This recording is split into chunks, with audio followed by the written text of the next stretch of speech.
Episode 79. Are these comics going to make good film and television shows? We got Green Lantern, we got Conan, and we got Doctor Strange. Let's check them out right now.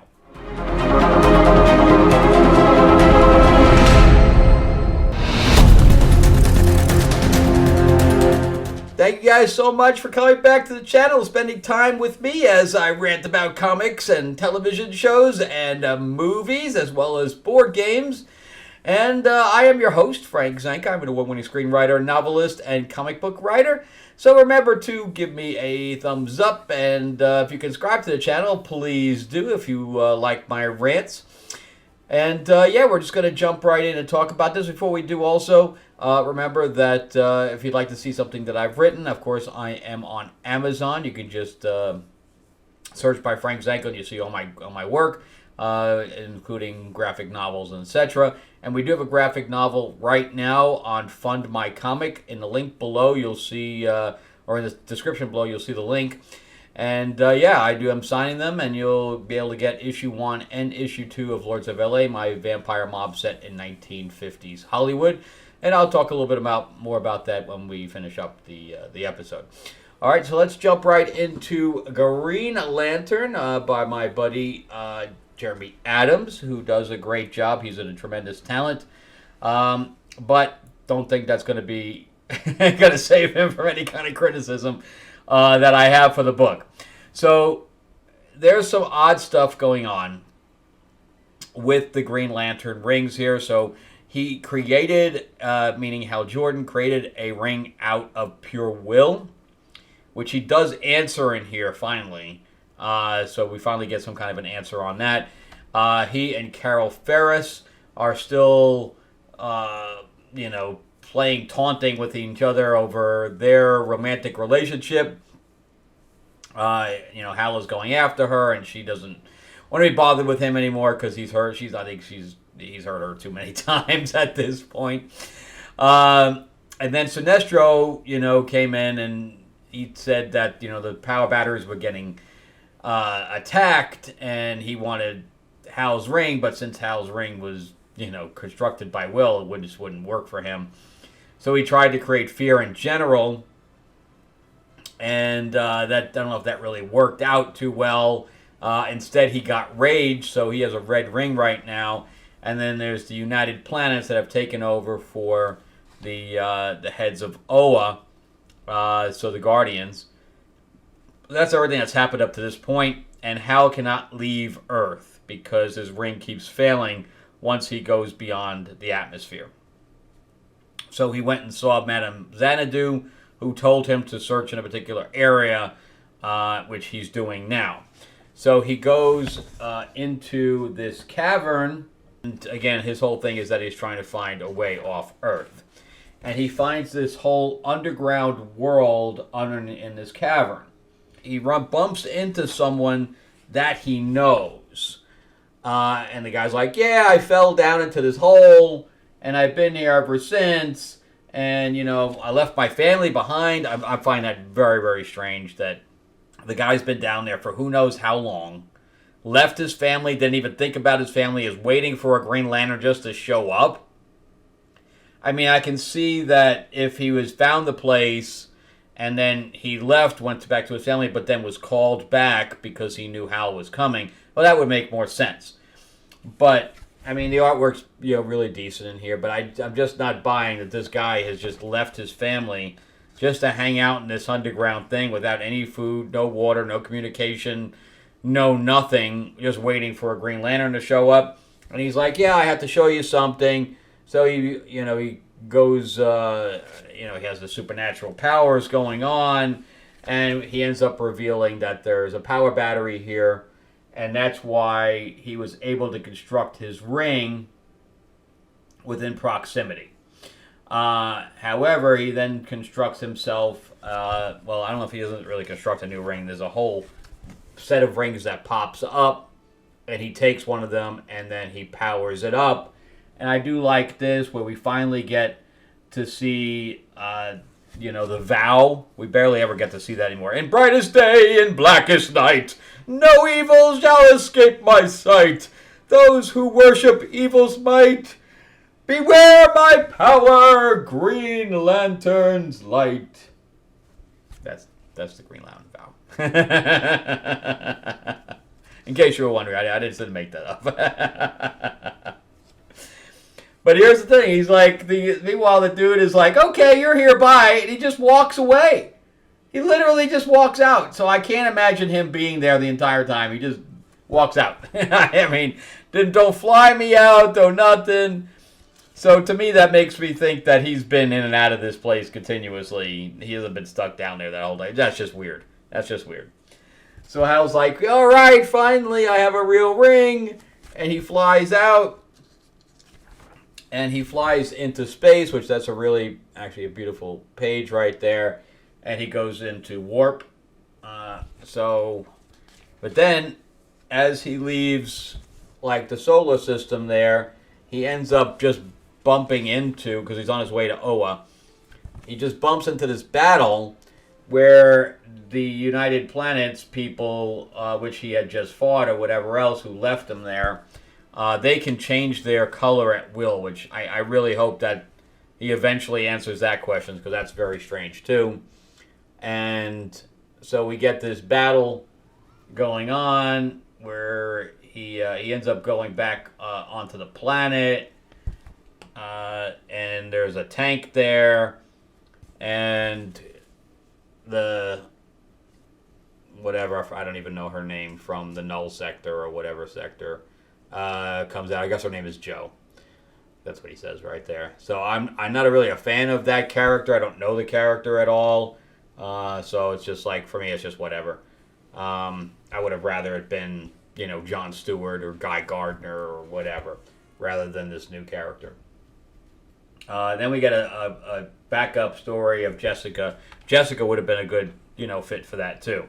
But Jessica Cruz, and the whole storyline for this backup is that she's trying to, she's on trial, but ends up saving the life of one of the guys, and then he brings her into her inner circle, and then we find out that, that was her agenda all along, and she's reporting to someone. I don't know, I don't really need a backup story. But yeah, so far it's really good. I just, there's just holes. There's just little holes.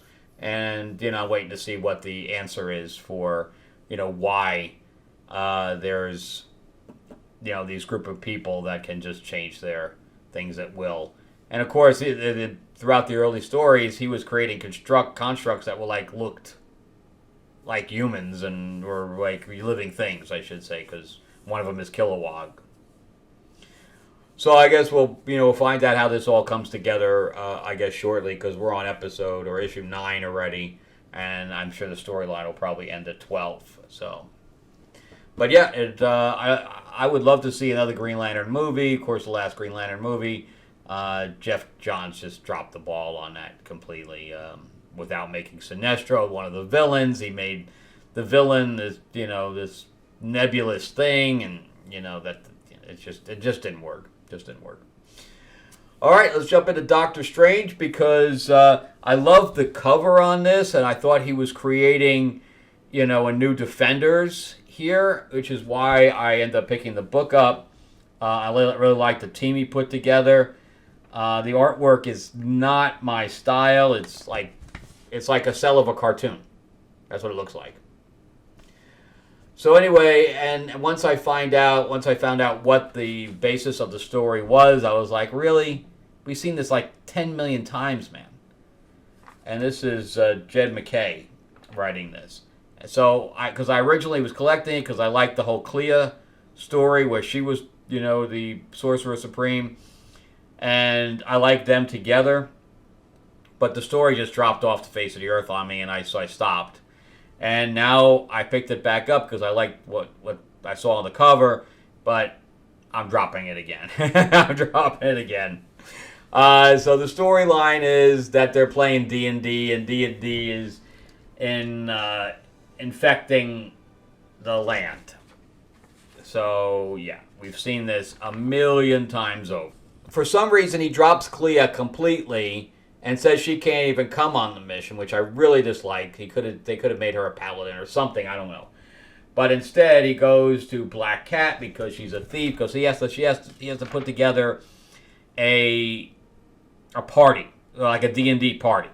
So he's like the magic user, and then we have the magician, the priest who is Moon Knight's guy, and I guess that is a paladin because he's like the priest. I guess that's more like a paladin. His name is Hunter's Moon. And then he goes to Taskmaster, which is a very odd thing because he's a swordsman, so he would be the fighter. And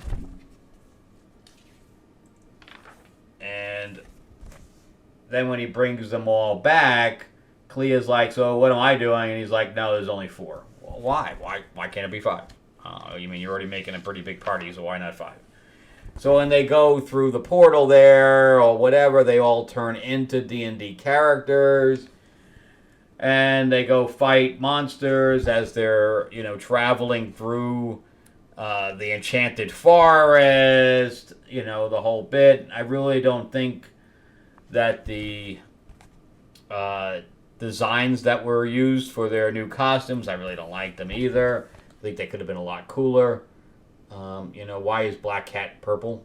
I don't know. Taskmaster's helmet could have been a lot cooler.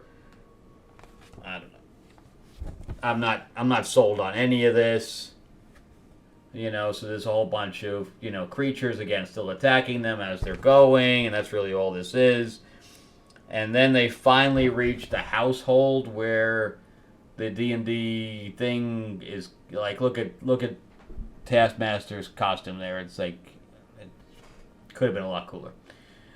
Anyway, the design work isn't that great, but they're seeing all these kids in this, magical whatever. And then they find out who's pulling the strings, and it's Baron Mordo. Baron Mordo says, yeah, we need a dragon. And he conjures a dragon. And that's it. Didn't like it. Didn't like it. I thought it was it could have been a lot better, but, just saying, oh, D&D is mixing with our world, and now we have to go in there, and we have to be a party, and we've seen it a million times, man. A million times. There's even low-budget films that have done it, It's like Jumanji, So it's just old, it's tired, and it just makes me think that you just ran out of ideas. And then you left Clea behind on top of everything else. Yeah, not a fan. So I'm not going to be moving forward with it, unfortunately, because the cover looks so cool, but the interior just doesn't match. All right, so let's jump into Void Rivals. So Void Rivals is done by Robert Kirkman. You might know him from the creator of The Walking Dead.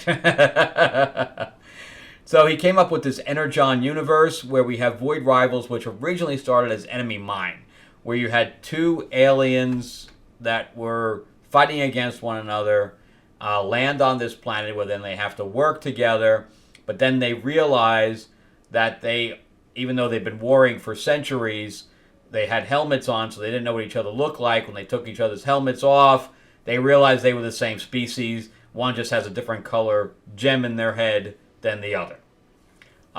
So the female version betrays the male one, and he's incarcerated on the other planet, and the female then tells her father, as I think she is like the princess. Then the father asks if she had seen the male's helmet off, and she says that she did, and then he gets her arrested.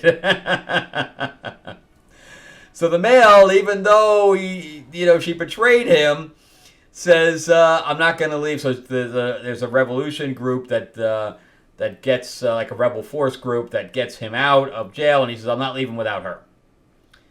So he still has the moral high ground throughout, even though she betrayed him, which is interesting. And so he finally got her out, and now they're on the run. And it's pretty interesting. It's obviously gone a lot further than I thought it ever would. And we're only on issue 7. And, I thought they'd be stuck on the planet for the most of whatever this is. But this is the part of the Energon universe, which is Transformers and G.I. Joe as well. They end up finding a Transformer on the planet. and that's really the real last portion of any Transformers that have been in this. I don't know if that's going to change. But we start out, and I guess the male's name is Derek. So we start out with this scene on the planet of like walkers where they're using these mechs to carry things. And he says that the gravity is really heavy and that you'd be lost within miles. I guess if you fell off, but wouldn't it be if the gravity was small so that if you stepped, you would like bounce off, maybe off the side? I don't understand why the gravity being higher would be the problem rather than lower. I don't think that made any sense. But anyway, he ends up falling off the side, and he ends up in this wasteland. But for some reason, somehow he gets his way back. And the artwork's okay. It's not particularly my style, but some of it, like that page, is really nice. So anyway, we don't really know how he found his way back. All we know is that he did, and then it's the same shot, but now it's with them there looking at the wasteland, and of course she's complaining. No, thank you for saving me out of my prison. No, it's like, what the hell are we doing out here, and how are we going to survive this? And he's just like, trust me, I've done this before. Because she says, do you have a plan? And he says, I've done this before. And she says, that's not a plan. And his droid gauntlet there is saying, yeah, you're going to run out of food halfway through, and you have a 50% of survival. And she's like, that's great. And he's like, well, we only have to go halfway, so don't worry. So he found something. Then they have a sandstorm, which they have to protect themselves. And of course, she's not happy about any of this. And then we switch to. I really like this. It reminds me of a Jack Kirby pick, but it looks really nice. But we run onto these guys, and he's got some kind of a scar on him that jags into his crystal. And he's meeting with this guy, and he's like, yeah, I need you to do something for me. You need to track down these two people. And he's like, I don't do that anymore. I'm just relaxing here. And I guess they've had a fight before, and, we don't see that he's scarred, but I guess they're in his mind. But anyway, he agrees to help them, and we find out that that's what he really looks like. And on top of that, he is only a torso. That's it. So the guy ends the communication with him, and they remove him from the Bacta tank, and that's what I'm going to call it because it looks like something out of Star Wars. So they remove him from the Bacta tank, and again, he's only a torso, and they, I guess they nano him into some kind of armor with legs, etc. So they give him mechanical limbs and armor, and he ends up looking like this by the time he's done, which is interesting. And then he goes out hunting. So he's hunting for Derek and the princess there, and, they continue to walk, and they sit down and have whatever things, and he's like, what's that? And she's like, nothing, don't worry about it. So I don't know, she's always got these weird secret things going on. And then, there's some kind of priestess there, and that's how it ends. I don't know how that priestess thing fits into anything at this point, but I don't think we're supposed to know at this point. But yes, really good. Really good. I wish there was a little bit more story in each issue, but it's moving. Again, the only information that we have at this point is that they're going through these wastelands, and that they're getting hunted by this guy who obviously lost his last fight. So, but overall, I like it. I just wish it moved just a little bit faster. So. Would it make a good film? So far, yeah. It's the characters are fun, and there's a good storyline there. Of course, I think that they can definitely compress it. Like after these 7 issues, This is probably not even an hour's worth of footage at this point. Doctor Strange with his D&D thing by Jed McKay. No, it's crap. It's crap. And Green Lantern. This is getting better. Every issue gets better. It has holes for a film. If it goes into if they make this into a film, if the ending ends up being, good enough to be cinematic, they would have to do, a rewrite to make it, film worthy. But I like the death of Kilowog, which we haven't found out about yet. I like the whole stuff with him and Carol. I like, finding the power battery that's kind of hidden there. And I like these mysterious, United Planet people. So far, so good. All right, now that's it for me. Thank you guys so much for watching and spending time with me. I greatly appreciate it.